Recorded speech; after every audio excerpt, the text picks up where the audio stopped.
Alright,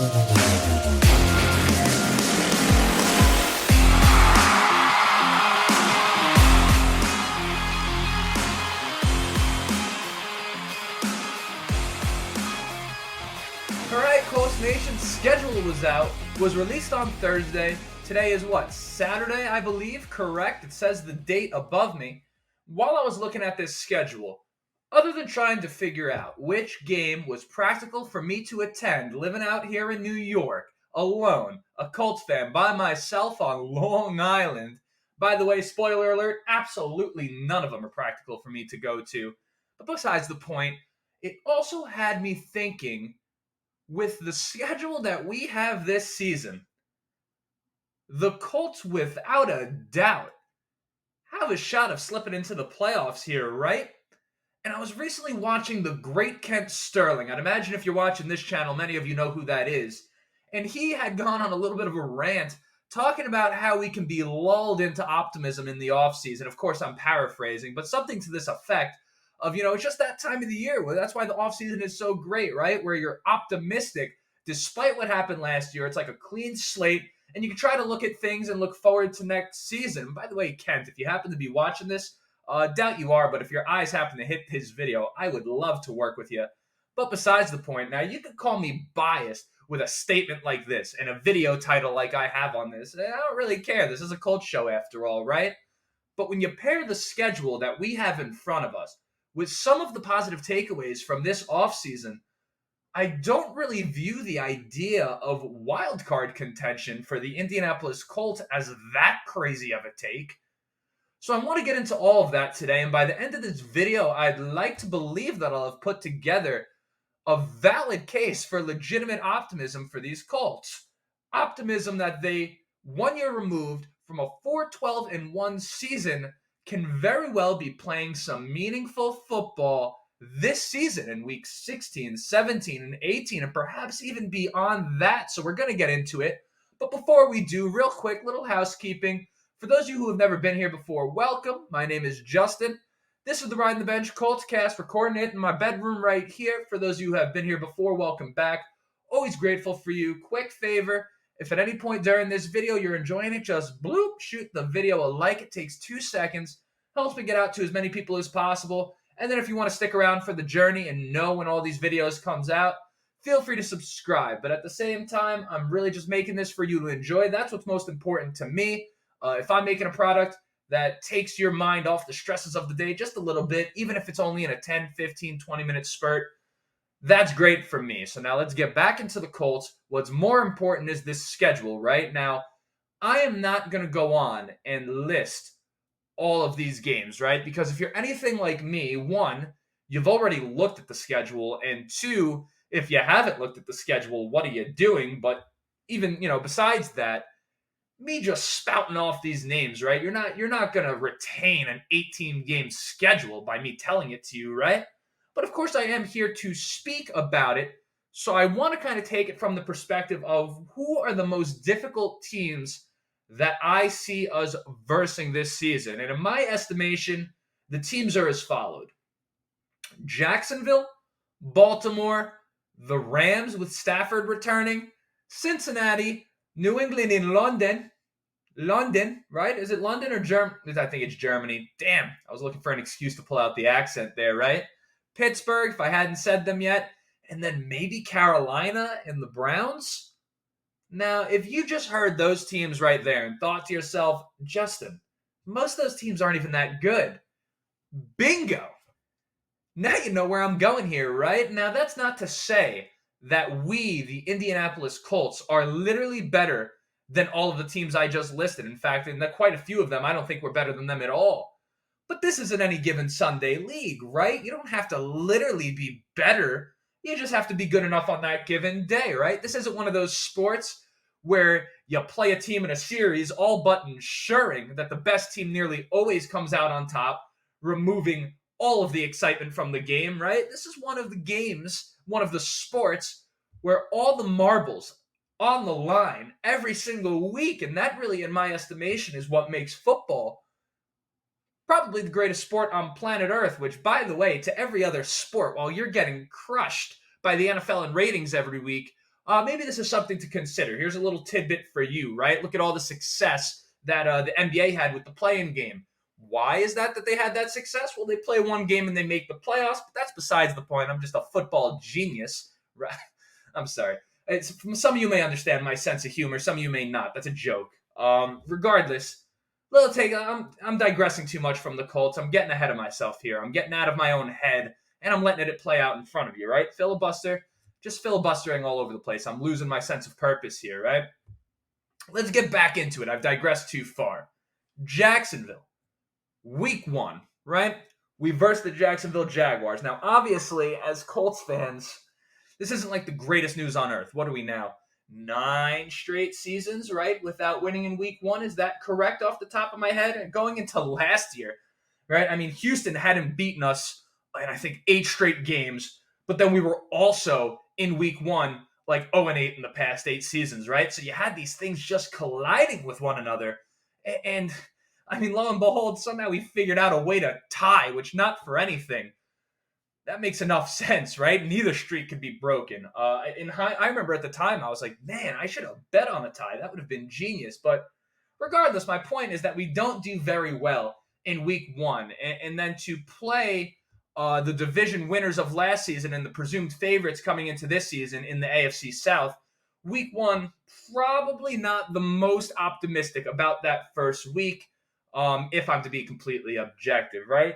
Now, that being said, the positive in that is that not only do we verse Jacksonville week 1, I believe, week 6? I'd have to pull up the schedule to know the exact day. But week 6, we verse them again, right? So that's well before the halfway point in the season and well before our bye week. We'll have played what we presume is the best team in the division both times. Now, that may spell out our chances at the AFC South as a whole, now for better or for worse. But, this isn't really a bad thing. And now you look at the rest of the division, I have a lot of respect for the Titans as an organization. But this is a team that many of us think is trending down, right? I've talked about this on previous episodes. If this is your first time seeing me, for those of you who have, probably like a broken record here.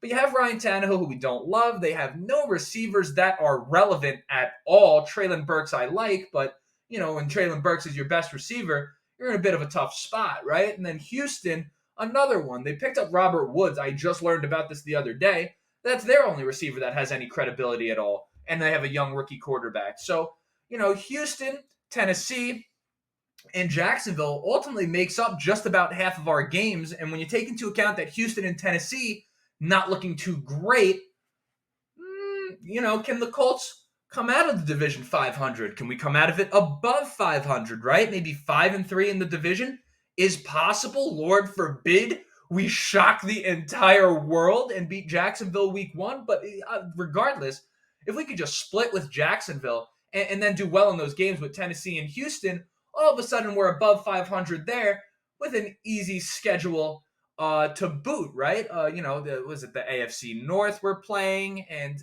this right here, by the way, is when I should really have the insights for you. This is where I fall short as a Colts show. Sometimes I don't have all the stats in front of me. I consider myself more of an opinions guy and talking shit type of guy than I do like a bring you the news, be super credible all the time type of guy.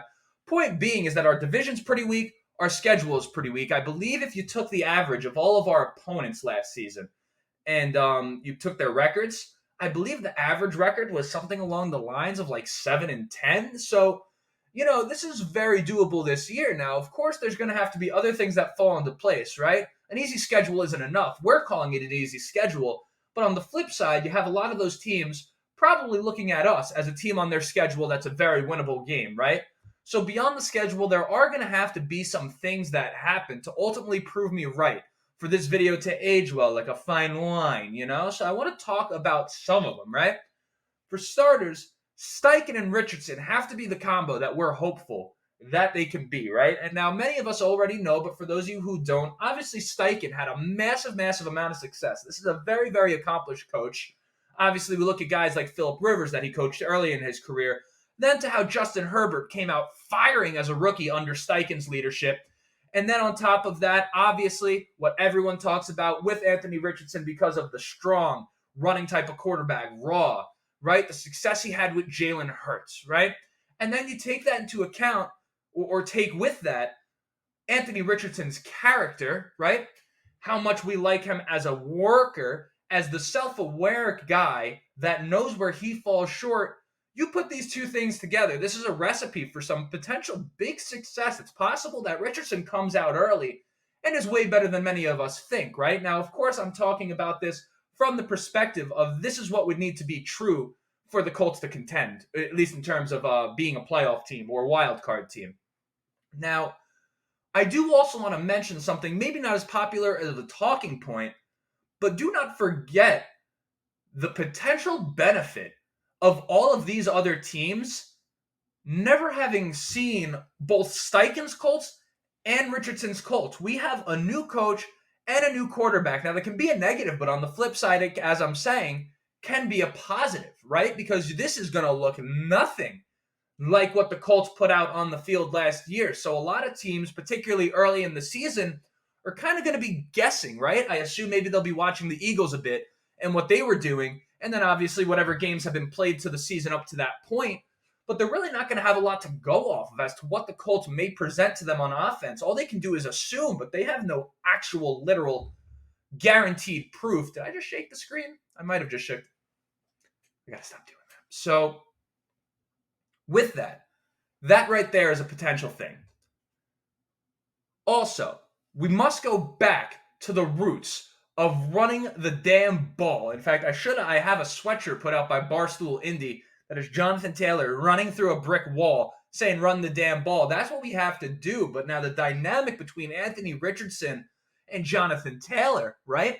That makes something like that very easy to picture. Of everything I lay out today, I view the most likely scenario that the Colts are going to be a major, major issue for opposing defenses when it comes to running the football, particularly when you take Shane Steichen cut out of that Eagles mold. That's a team that loves to run the football. He's rooted in that, right? So this is going to be a problem for defenses, and you take into the fact that we're just a couple years removed from Jonathan Taylor winning the MVP. By the way, don't feel that you have to correct me on that. Every Colts fan knows that 2021 was the year that Jonathan Taylor won the MVP. I don't even know who actually won it that year. It was Jonathan Taylor, right? That's what we're going with. So he had, 337 carries that year, and we were so good at running the football that despite the fact that 337 carries had accounted for, I believe, the second or third highest total of the past 10 to 15 years, we were still saying we needed to run the ball more, right? It was that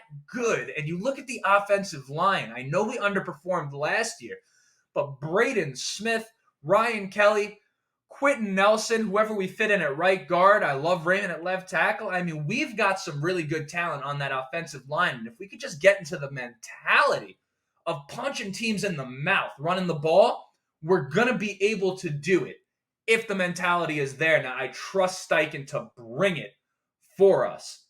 And now, finally, one other thing that I think needs to happen. We look at the defense. Just made an episode about the defense. Didn't mention really the linebacking core much at all, but Darius Leonard, right?